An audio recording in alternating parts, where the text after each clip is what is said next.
हमारे सभी व्यूअर्स को माता रानी के शुभ आगमन पर नवरात्रों की ढेर सारी शुभकामनाएं। जय जय श्री सीताराम। दरअसल जो नवरात्रे हैं वो अंधकार से प्रकाश की ओर ले जाने का पर्व है, एक यात्रा है, जहां पर सांसारिक इच्छाओं को चाहने वाले और श्रद्धावान तथा आस्थावान भक्त अपनी इच्छाओं को बहुत जल्दी पूरा कर लेते हैं।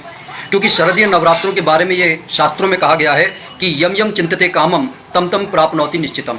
इतनी बड़ी और सुंदर बात पता होने के बाद भी जो लोग अपने संयमहीन कृत्यों से माता रानी के आशीर्वाद को ठुकरा देते हैं, उन्हें मैं नासमझी कहूँगा।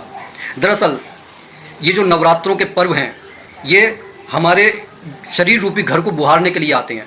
क्योंकि आपने देखा होगा, जब आप कई दिनों तक घर को बुहारते नहीं हैं तो वहाँ पर धूल की परत चढ़ जाती है। अगर किसी टेबल के ऊपर कोई किताब रखी हुई है, उस पर धूल जम गई है, आपने साफ़ नहीं की है, तो उसका जो कवर है वो दिखाई नहीं देगा। तो नवरात्रों पर जो लोग व्रत करते हैं, उपासना करते हैं, माता रानी के भजन सुमिरन करते हैं, तो उनके जीवन से जो है पाप की कलुषता हट जाती है और वह अपने उसी शुद्ध पावन स्वरूप को प्राप्त करते हैं। इसी के साथ हमारे को ये भी समझना होगा, इस संसार में सबसे बड़ा सुख है निरोगी काया।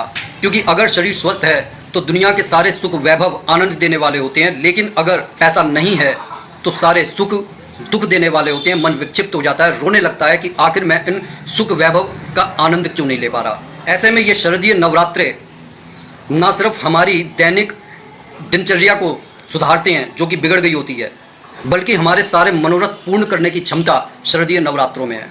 दरअसल वर्षा ऋतु के संक्रमण काल में जो शरद ऋतु और वसंत ऋतु में बीमारियों का एक प्रकोप फूट पड़ता है।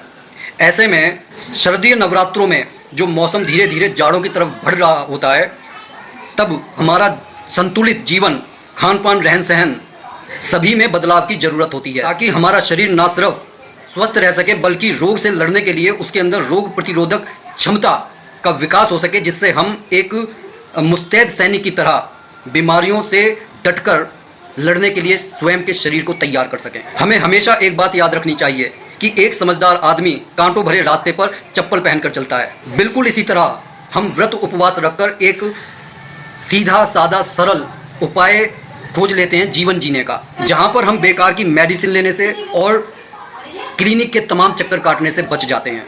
दरअसल नवरात्रों के व्रत रखने का उद्देश्य मात्र सांसारिक इच्छाओं को पूरा करके सुख हासिल करना ही नहीं होता, बल्कि अपनी आध्यात्मिक उन्नति करके इस शरीर रूपी जो बैटरी है, इसके जो ये डिस्चार्ज हो गई है, इसको पुनः आंतरिक ऊर्जा से भरना भी होता है। अगर बात अच्छी लगी हो तो कमेंट जरूर कीजिएगा। बोलिए जय जय श्री सीताराम।